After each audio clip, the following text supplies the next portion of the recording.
Hello दोस्तों, स्वागत करते हैं आप सभी का अपने YouTube channel Mithila law study में। दोस्तों, हम लोग इंडियन आर्म्स एक्ट पर चर्चा कर रहे थे और आज का जो ये क्लास है, ये थर्ड क्लास है इंडियन आर्म्स एक्ट पर, जिसमें हम लोग licence for manufacture and sale of arms पर चर्चा करेंगे कि अगर भारत में हमें हथियार का निर्माण करना है या हथियार को बेचना है तो उसके लिए क्या प्रावधान है। और दूसरा हम लोग आज बात करेंगे कि अगर भारत में हम बाहर से हथियार लेकर के आते हैं तो क्या होगा और उसका लाइसेंस का प्रावधान क्या है। अगर भारत से बाहर ले जाना है अपने हथियार को तो उसका क्या प्रावधान है, और लाइसेंस का जो अवधि होता है वो कितने दिनों का होता है, कितने वर्षों का होता है, इसके बारे में आज हम लोग जानेंगे। तो चलिए दोस्तों, शुरू करते हैं। और यदि लेक्चर अच्छा लगेगा तो प्लीज़ इसे लाइक करेंगे, शेयर करेंगे और सब्सक्राइब करेंगे।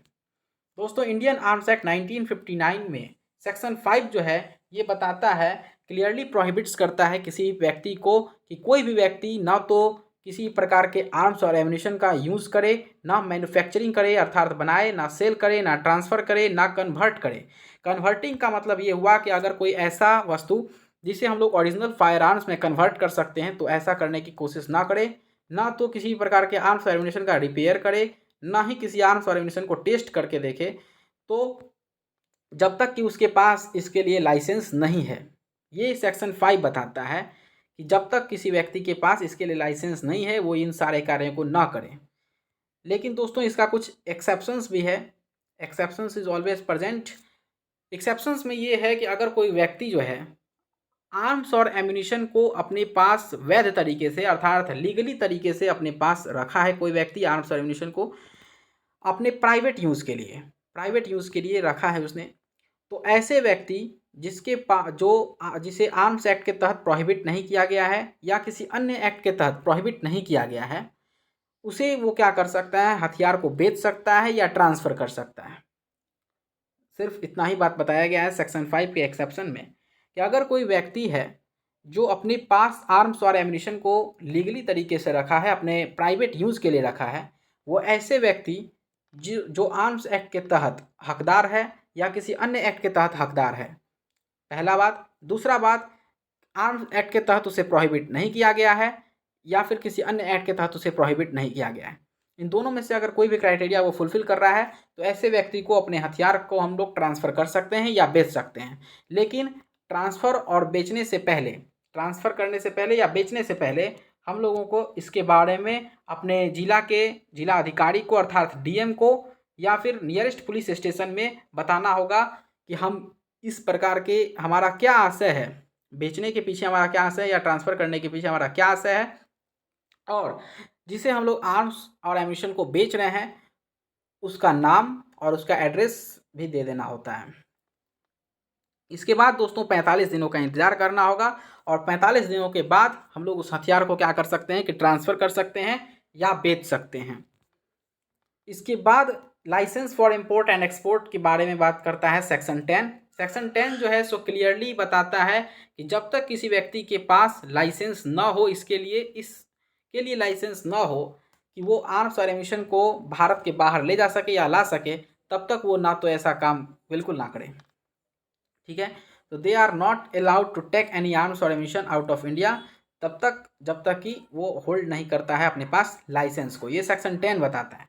सेक्शन 10 बताता है कि जब तक किसी व्यक्ति के पास लाइसेंस नहीं है वो व्यक्ति आर्म्स और एम्यूनिशन को भारत के बाहर नहीं ले जा सकता है या भारत में अंदर नहीं ला सकता है, चाहे वो लैंड से लाए, एयर से लाए या वाटर से लाए। इसके बाद दोस्तों इसका भी कुछ एक्सेप्शंस हैं। एक्सेप्शन जो है ये बताता है कि अगर कोई व्यक्ति आर्म्स एक्ट के तहत या किसी अन्य एक्ट के तहत प्रोहिबिट नहीं है या फिर आर्म्स एक्ट के तहत या किसी अन्य एक्ट के तहत इंटाइटल्ड है अपने पास रीजनेबल क्वांटिटी में आर्म्स और एम्यूनिशन को रखने के लिए, तो वो व्यक्ति आर्म्स और एम्यूनिशन को अपने प्राइवेट यूज़ के लिए इंडिया के बाहर ले जा सकता है या इंडिया में ला सकता है। ये बताया गया है। अगर कोई व्यक्ति जो आर्म्स एक्ट के तहत या किसी अन्य एक्ट के तहत इंटाइटल्ड है, और अगर कोई ऐसा व्यक्ति जिसे आर्म्स एक्ट के तहत प्रोहिबिट नहीं किया गया है या किसी अन्य एक्ट के तहत प्रोहिबिट नहीं किया गया है, वो आर्म्स और एम्यूनिशन को रीजनेबल क्वांटिटीज़ में भारत में ला सकता है या भारत के बाहर ले जा सकता है अपने प्राइवेट यूज़ के लिए।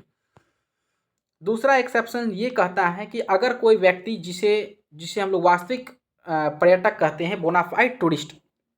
है, मतलब कोई व्यक्ति है जो पर्यटक है, घूमने के पर्पज़ से आया है, या फिर सरकार के तरफ से उसे बुलाया गया है किसी पर्पज़ के लिए, किसी सम्मेलन में भाग लेने के लिए, तो वो आर्म्स और एम्यूनिशन को रीजनेबल क्वांटिटी में इंडिया में क्या कर सकता है, ला सकता है।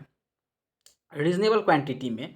केवल आखेट के प्रयोजन हेतु, अर्थात स्पोर्ट्स पर्पज़ के लिए। और ऐसा व्यक्ति मतलब वो मतलब इसके बारे में सेंट्रल गवर्नमेंट जो है उस देश का ऑफिशियल गैजेट में नाम प्रस्तुत करेगी, केवल उसी देश का जो है व्यक्ति भारत में पर्यटक के तौर पर स्पोर्ट पर्पज़ के लिए आर्म्स और एम्यूनिशन को ला सकता है। ठीक है। इसके अलावा दोस्तों ड्यूरेशन ऑफ आर्म्स लाइसेंस के बारे में हम लोग बात करेंगे, लेकिन उससे पहले ये चीज़ देख लेते हैं दोस्तों कि अगर मान लीजिए ये जो एक्सेप्शंस प्रेजेंट है, यहाँ पर 2 एक्सेप्शंस प्रेजेंट हैं। इस 2 एक्सेप्शन, एक पर्यटक वाला और दूसरा कि अगर कोई व्यक्ति है जो रीजनेबल क्वांटिटीज़ में ला सकता है, कब? जब आर्म्स एक्ट के तहत या किसी अन्य एक्ट के तहत वो हकदार हो, और आर्म्स एक्ट के तहत या अन्य किसी एक्ट के तहत उसे प्रोहिबिट ना किया गया हो। तो इसका एक बात ये बताया गया है कि अगर सीमा शुल्क अधिकारी जो होते हैं उनके द्वारा या फिर सेंट्रल गवर्नमेंट के द्वारा